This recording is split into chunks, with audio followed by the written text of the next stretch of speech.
choice. It's going to, once it's cheaper, it's going to, then we'll be, I don't know what Kodak's going to do. Well, Kodak's going in, it's 5 or 10 years maybe. 10 years, I think Everybody 10, ready? 10 Settle more down. years. Let's settle, please. Mm. And whenever you guys want to start. Oh, okay. Okay. Seymour, what's the Learning Barn here in Maine, and what is this all about?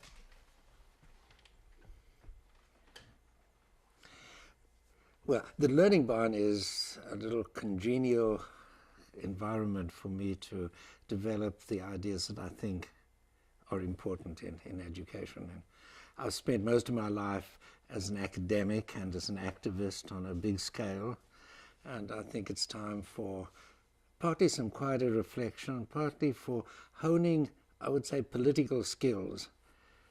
I do think that the issue about technology and learning is not about school. It's a political question. It's a social question.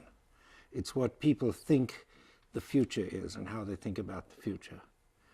Maine, I've always been in love with, but I'm particularly in love with Maine because it's a state that's small enough and homogeneous enough and independent-minded enough for things to move politically. And the example I can quote that this Learning Barn has contributed to is that right now, Maine is the first state that has committed itself to giving a laptop computer to every kid. And right now, these computers are moving into the 7th grade. By next September, every 7th grader in Maine will have an iBook. And by the next year, every 7th and 8th grader, and so on.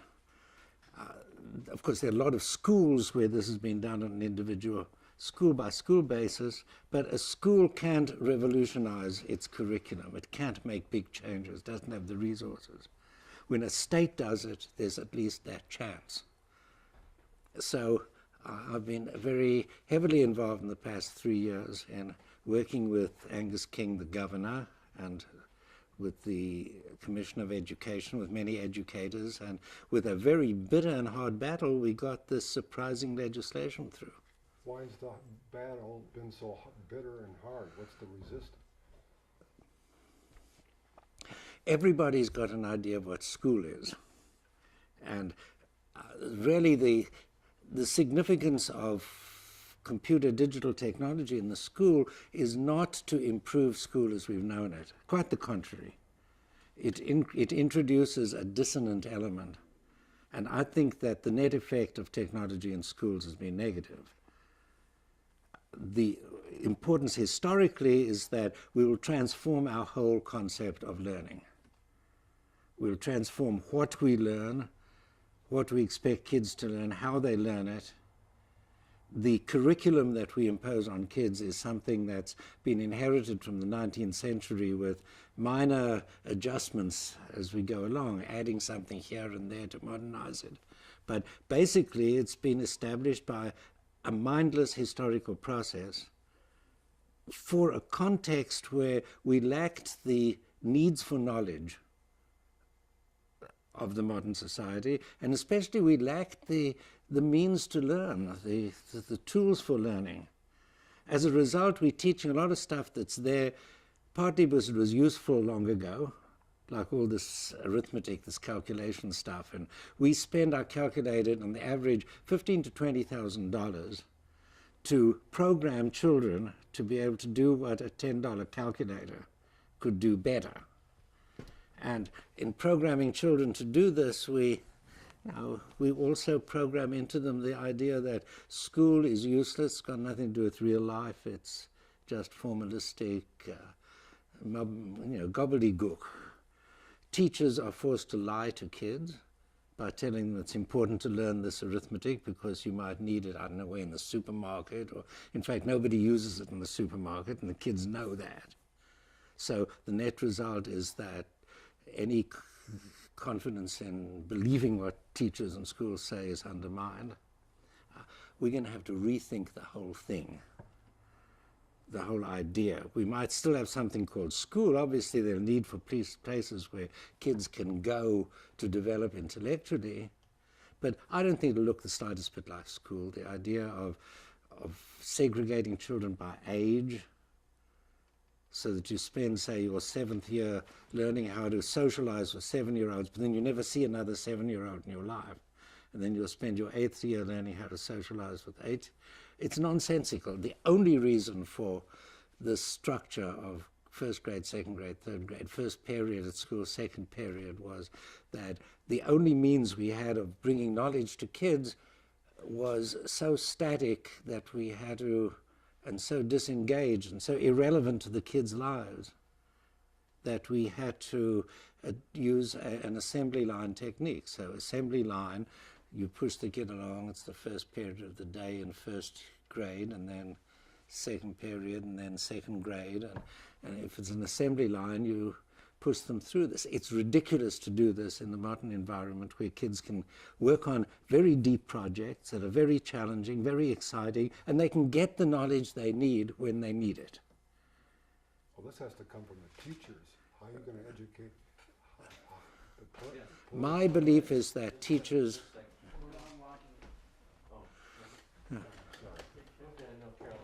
I'm not talking about a change that can happen in a day or a month or a year. It will take time. I know it'll take 10 years or a whole generation. I'm an optimist. 10 years ago, I was being pretty pessimistic. What we've been able to do in Maine is by no means revolutionize education. All we've got, as Alan Kay says, is a piano. Although it's not one in the classroom, it's every kid has an iBook. This creates the conditions for new ways of thinking about learning to develop. It's not in itself a revolution in learning. But it's amazing that this could happen against all the obstacles and the prejudices. What's most wonderful is the response we've seen from teachers, even many who were skeptical and afraid of it. When they've got them, they're fantastically excited about what they can, and open to, and I've never seen teachers so open to doing something really new. Now, they don't know exactly what, and they'll need a long process of development. But I think in 2 or 3 years, you'll see quite dramatic changes in at least some of the local places in the state, and that'll be a model for other people to use. To use elsewhere. But it's got to be accepted by the system, it's got to be accepted by the public. As long as parents think that what you've got in kids, their kids have to know is what they learned at school, you just can't make any deep change. You're talking about very brave teachers that are taking this on. Teachers, I mean, do you have to educate the teachers that are teaching math again? I mean, what has to take place with the teacher? Well, I'm working very hard on making a concept of a learning environment, of software, of educational material, which allows the teacher to do as much learning as the kid does at that time. I mean, the idea that you can retrain the teachers in some sort of training seminar, it's ridiculous. The only way you can really intellectualize school is to restructure it so that the teachers are learning all the time, and not even give them time off. They should have time off to do more reflection, but they've got to be learning as they work, or else it's hopeless. And besides, I have this favorite analogy that if I want to be a better carpenter, I go and find a good carpenter and I do some carpentering with him. So if I want to be a better learner, I should go and find a good learner and do some learning with that learner. But school doesn't allow that. Teachers are supposed to know before they came. They aren't being paid to learn, they're being paid to teach what they already know. Which means we deprive kids of the possibility of learning with somebody who's already more mature than they are as a learner. We have to turn school into a learning community where everybody is learning. But to do that, we have to give up this idea that there's a curriculum that lays down exactly what everybody has to know, because obviously in that case, the people who know it aren't learning it. What do you think about, the way Bush has been handling this? You have to have these standardized tests. What is learning? Well, I think we're seeing in the United States most strongly also in other places, of course, we're seeing a strong movement against change in education. It doesn't make me pessimistic. It's very annoying because a lot of kids are going to suffer from that. But I see it as the last twitch of a dying dragon's tail. This bureaucratic system of education, I'd call it a Soviet system. There's nothing in our country that's more like the kind of centralized command economy that didn't work in the Soviet Union than our schools. I think it's breaking down. We're seeing it cracking up all over the place. We're seeing the homeschooling movement, the charter school movement. I think even this epidemic of so-called learning disabilities, all these are signs that the school system is breaking down in much the same way as the Soviet Union was breaking down by the 70s or 80s. It will collapse, and the reflex of the system is to tighten up, close ranks, force people to conform. They can't. It won't work. But it will be painful, and it will damage a lot of people on the way. So I can't be altogether pleased about it. But really, from a long historical perspective, I see what's happening as highly encouraging. It's a sign that the system knows that it can't continue business as usual. Alan Kay and Squeak. Are you familiar with Squeak? Yes. He's experimenting with Squeak in schools in Los Angeles right now. What prospects do you see with this new program?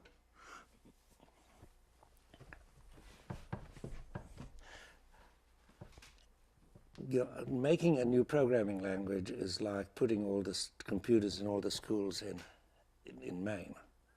Very important, but it's part of a larger whole. And we've got to look at that larger whole. That larger whole is deep change in how we think about what kids learn and how they learn it. I think that programming is the most important skill that kids could learn. I think that the idea that's prevalent nowadays that you should just learn how to use the computer, it's only a tool, and we shouldn't bother kids or teachers with how the computer works or how to program it, is thoroughly anti-intellectual and anti-educational, because concepts around programming related to computation are central to what made the last part of the 20th century unique, and that will determine the intellectual atmosphere of this century. To deprive kids of that is another example of building walls against progress. So getting kids into a situation where they can program is fundamentally important. I think that this is going to give the formalism for learning mathematics and science and grammar. It will happen, and this is the intellectual framework we need in order to bring kids in contact with powerful programming ideas. Where is Squeak in that? Well, I think it's not the first nor the last. It's a step along a progress. I think that in developing our language logo in the 60s and 70s, this was a step in that direction, and Squeak is the latest around in an evolution that is going to turn into something that none of us can anticipate. But certainly STEP is on the front edge of the most important intellectual wave for the development of thinking in children and thinking about children. And in your mind, what makes a Squeak environment so, or is it special? Is it different from logo or different from anything else that's out there right now? Well, you've got to say there isn't much out there that is the idea of that kids should master real programming was much more active among cutting-edge educators in the by say up to the early 80s. Let me say that again differently. I mean, the idea of kids programming has been squeezed out of the education innovation scheme. Oops, I didn't mean to say that. This is a delicate thing, so Okay. can I try again to say it? You can have all Yeah. the time you want, Seymour.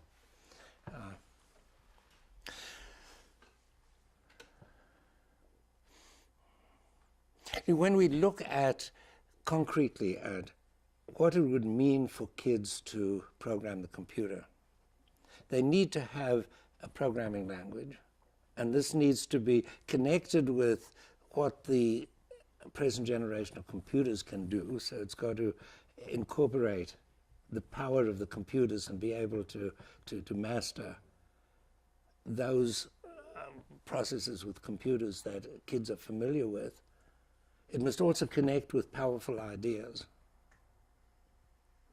that we think, society thinks kids ought to be acquiring.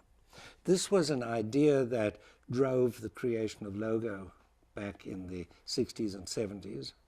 And it was an idea that excited people on the cutting edge of educational innovation in the 70s and early 80s. In the later 80s and the 90s, people thinking about computers and school took a much easier road because they were offered the opportunity to bring it in, make a lot of money, sell, get a lot of fame and consulting fees. And so this whole field deteriorated its intellectual quality. The idea of programming moved out of the center of the radar screen of people thinking about how to bring change into schools and even thinking about technology in schools. I think we now have the conditions for a revival of a real place for children programming. And Squeak is the only new actor on that scene.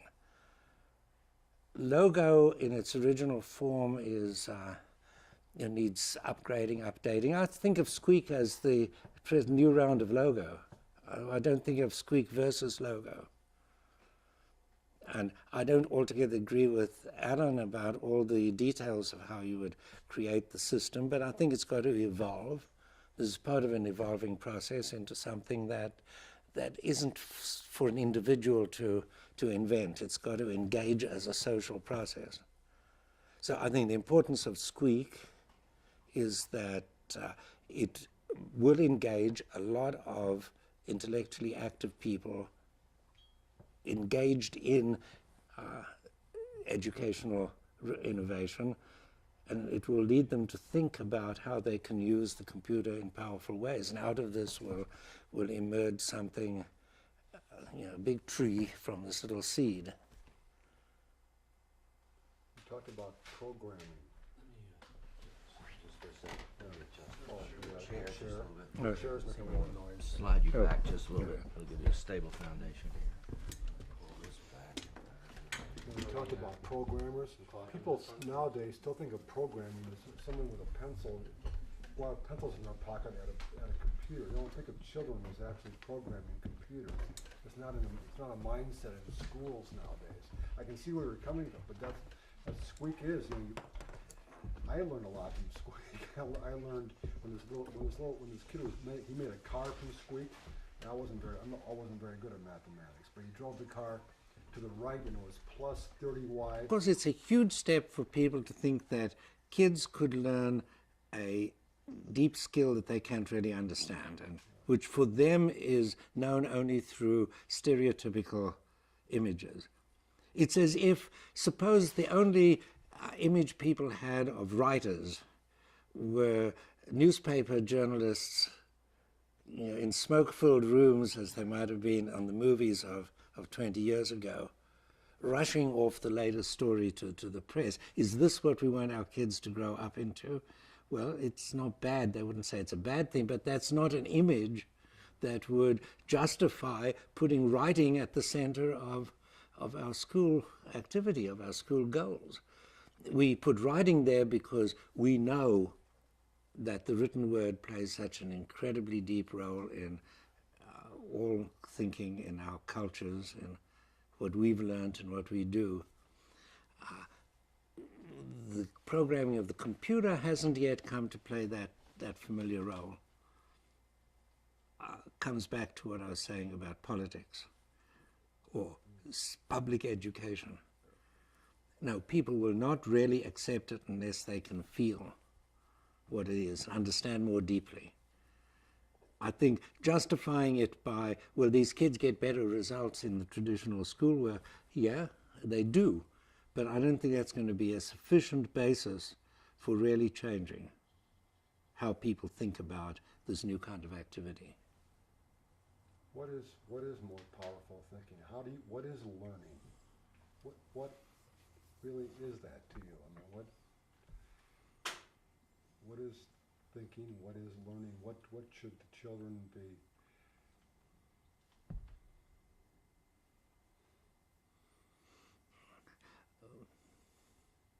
You know, when I was as a young student, people used to have debates. There's been serious intellectual debates about what is life.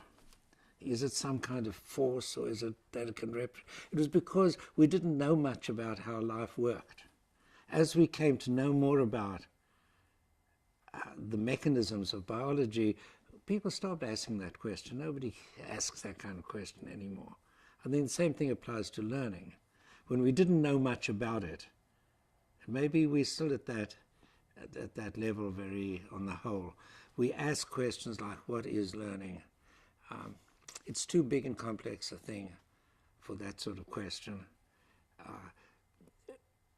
I can say what learning isn't. School. I think that school has been set up, has been created in a way that reflects the needs of an earlier society. And maybe one would have to say this was learning back in the 19th century. But for the 20th century, a kid coming into school has to give up learning and accept being taught. And for a modern kid who has grown up with all the stuff around where a new computer game comes out and you learn that game yourself, and there's much more in learning some of these games than anyone would dare put in a school curriculum. And so, I mean, the kid's got a concept of what it is, a feel for what it is to learn that's out of touch with the pace and narrowness and rigidity and top-down dictatorial nature of what happens in school. So school is out of touch with the learning culture that we live in today. And that's what's going to change. I think all our, the question about school is how long can an institution that serves a society and is part of that society continue to be out of touch and out of sync with the evolution of the society. Our society has changed dramatically. It's changed most dramatically in areas touching information, knowledge, I'd say learning, knowing. These are the things that school is mostly about. But school has changed, if at all, at a snail's pace and more likely has gone backward. So the gap between society and school increases. The more that gap increases, the more we have problems in school. Kids can see the gap, hence they're disaffected, they're bored, learning disabilities develop. Parents pull their kids out and keep them at home. They drop out. All the problems of school reflect this growing tension between the society and the school.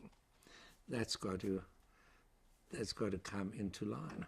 So when I think of learning, what is it? I want to give a definition. I want to look at a lot of processes. It's something that's culturally, it's different in different cultures under different circumstances. And we can say a lot about the dynamic of how it changes and how it resists changing. So the public school system, in your view, as a whole, is really out of step. The politics of the public school system. The politicians have to, the school boards, and then they're run by politicians and everything. Who's going to change the politicians? Who's going to change the politics of the way the schools are run? How's that going to? that Well, change from I the don't inside kn- or from the outside? Or? I don't know who's going to change the politics. What I do know is that school as a system is either going to adapt or disintegrate, and quite quickly now. I think it's got maybe 10 or 20 more years at the very most.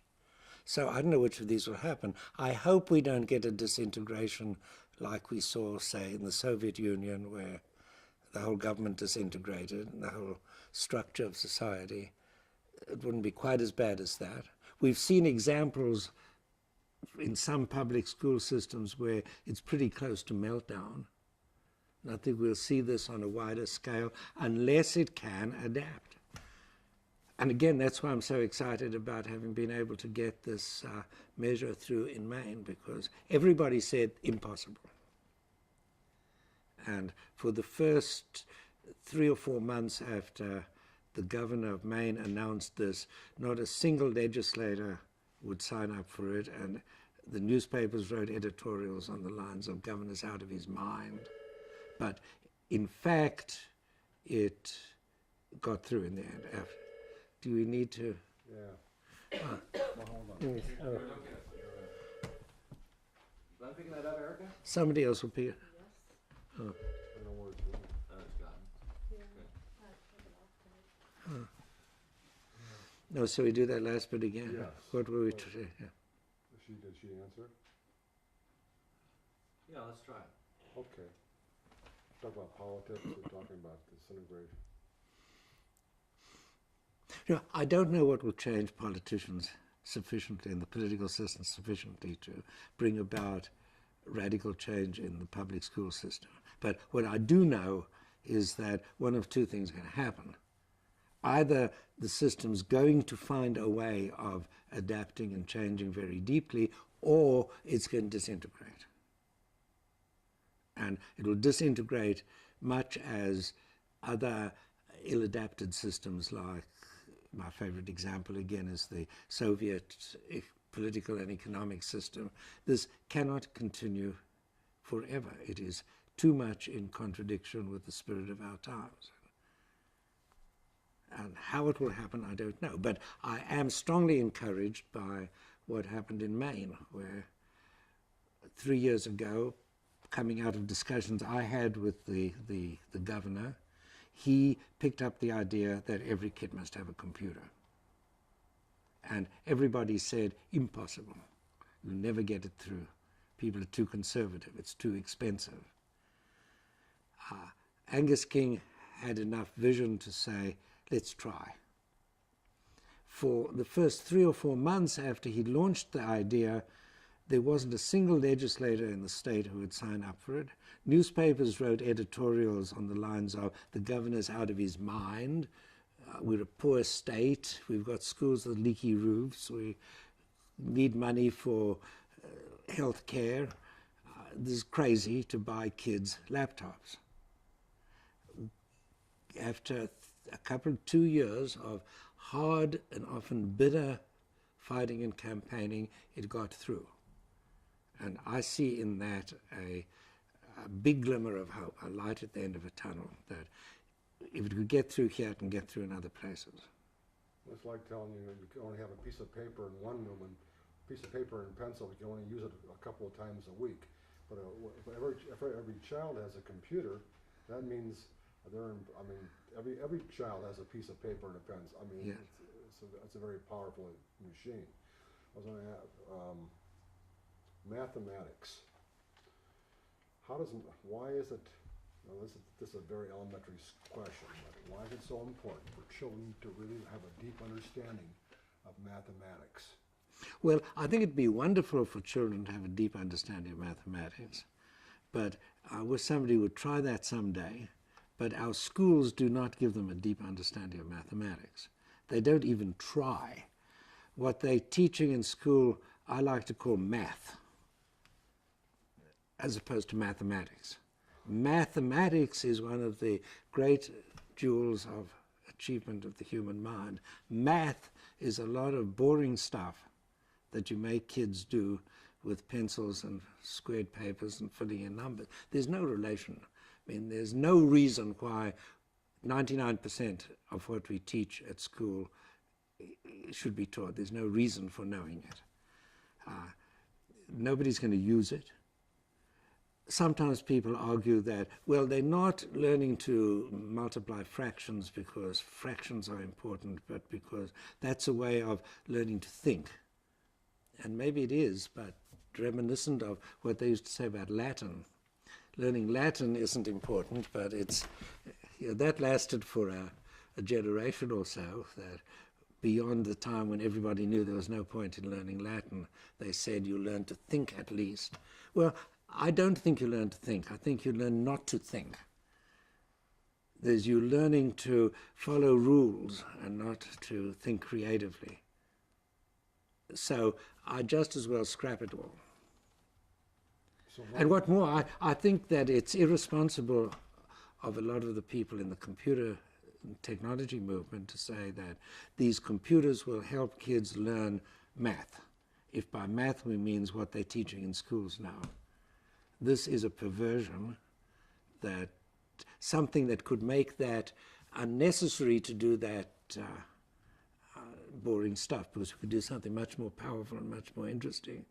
To use it to support and do better something that shouldn't be done at all, precisely because we've got this technology, is extremely perverse and undermines the possibility and the process of change, because we are supporting this obsolete system, trying to make it work better.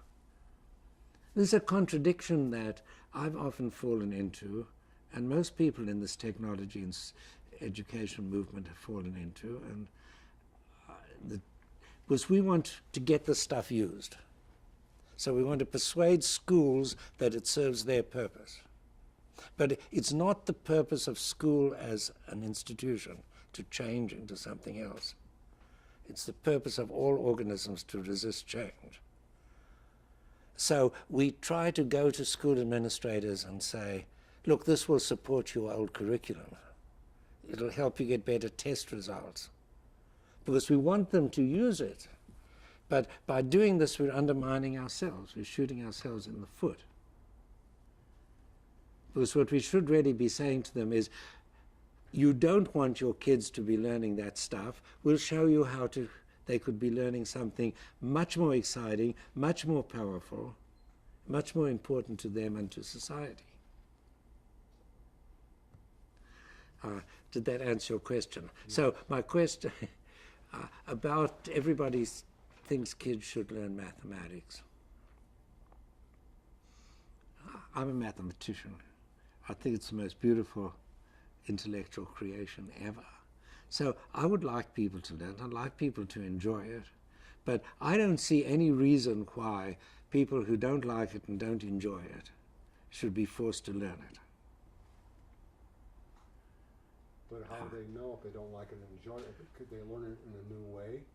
Well, this is a different, this is a different question. Yes, I think that what I try to do is to find ways of offering kids and everybody opportunities to get a taste of what real mathematical thinking is like, so that if they love it, they have a chance of falling in love with it. And I believe they can get a lot of pleasure out of it, and I believe that having more mathematicians in the world will lead to a lot of advances in other ways that would be valuable for society. But I think the idea that it should be a kind of 11th commandment, thou shalt learn mathematics, is not, I don't see any justification for it. You've gotten a lot of creative pleasure out of mathematics. Yeah. Where people don't understand where creativity comes into math. Most people do not understand that. Creative pleasure, artistic pleasure. Well, I think that more people will want to learn mathematics because they will find ways to draw on mathematics as to enhance the things that they really want to do. For example, this is one way in which the computer technology radically changes the relationship between kids and various pieces of knowledge, including mathematics. That if a kid's passionately interested in visual graphic arts, the computer could be an instrument for doing that, and the most powerful way to use the computer is to treat it as a mathematical speaking being, to understand the mathematics of the shapes and forms you're creating and the mathematics of the way the computer does them. And so powerful ideas of mathematics can be connected to deep interests, passionate interests in art or music or history or anything else. And I believe that this will want people, so I believe that making these connections between mathematics and powerful ideas of mathematics and passionate interests will lead people to want to learn mathematics. But that's very different from saying they must learn it. And as a mathematician, I resent it when people are forced to learn mathematics in a way that's disconnected with their real interests and feels to them even as contrary to their real interests, because they're being made to spend their time doing something that when they could be doing much more interesting things. I resent it because I think that it undermines the public image of mathematics.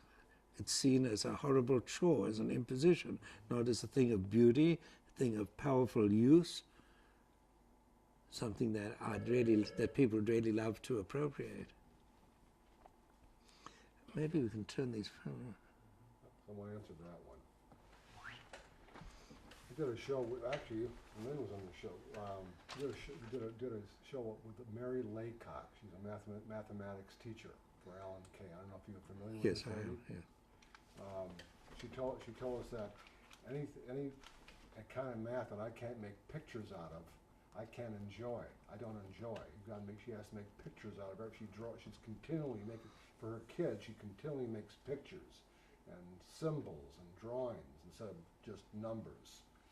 Is that what you mean by when the computer can? It's half of what I mean and half of what I think is very wrong. The half of what I mean is that this individual teacher had a particular way of being able to cope with mathematics through pictures. And that's wonderful, because mathematics can mean different things to different people. The half that's very bad is that she's a teacher who's imposing her way on a bunch of kids. And what I think we should be seeing is the kids in a learning in an environment where they're able to find their own way of doing it. It's not the case that everybody, even every mathematician, deals best with mathematics in pictures. Some of them deal best with mathematics in words, like language, in kinesthetic feelings. Einstein is famous for saying that he felt it in kinesthetically, as movement. I think I'm a bit closer to Einstein in that respect. So, yes, I think that what we can do with the computer is allow individuals to find their own way of coming to terms with what mathematics is and seeing it in a way that matches their passion and their intellectual styles. But there's no one way that should be imposed on other people.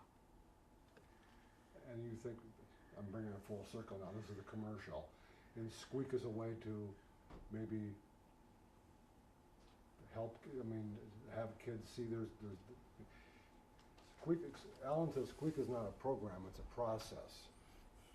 There's no finite end to it. You can keep on discovering, they hope to make it so you can, like Logo, you can keep on discovering. There's no, like a computer game, there's an end. You win or you lose. There's so many ways, so many things you can do things a certain way. But with Squeak, you can find out, and it's infinite. It can be. They're trying to make it infinite in ways you can actually discover, learn new things, learn new ways that the people who programmed it didn't realize what you could do with it. Is that true, or is that? I'm a little bit worried about the way of saying Squeak is the way to do this. Okay. I think we suffered a lot when people picked up Logo and said, this is about logo. Logo is a way to do this, and the logo is good, logo is bad. Well, it wasn't. I mean, the point was not that as soon as they said it's about logo, they lost the essence. The essence was being able to really command that computer. The essence was something which it's not really fashionable to say programming anymore. Or the word programming maybe has evolved, but what we used to call programming, that's what the essence is. And Squeak is one of the best ways that exists, maybe the best kind of cutting-edge development of making programming available for kids. But for God's sake, Squeak people, don't identify what you're doing with the particular manifestation. It's not Squeak. Squeak is a way of doing something.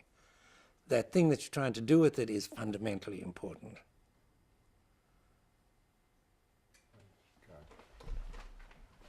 Seymour, is there anything else you'd want to say about mathematics and the way children learn in relationship to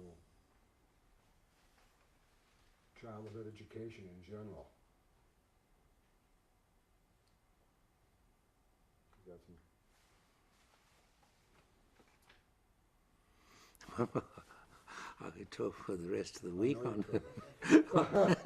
Well, I want you to. We got. We see, if in a short time, what would one say? Anything else that I want to say about mathematics and childhood learning and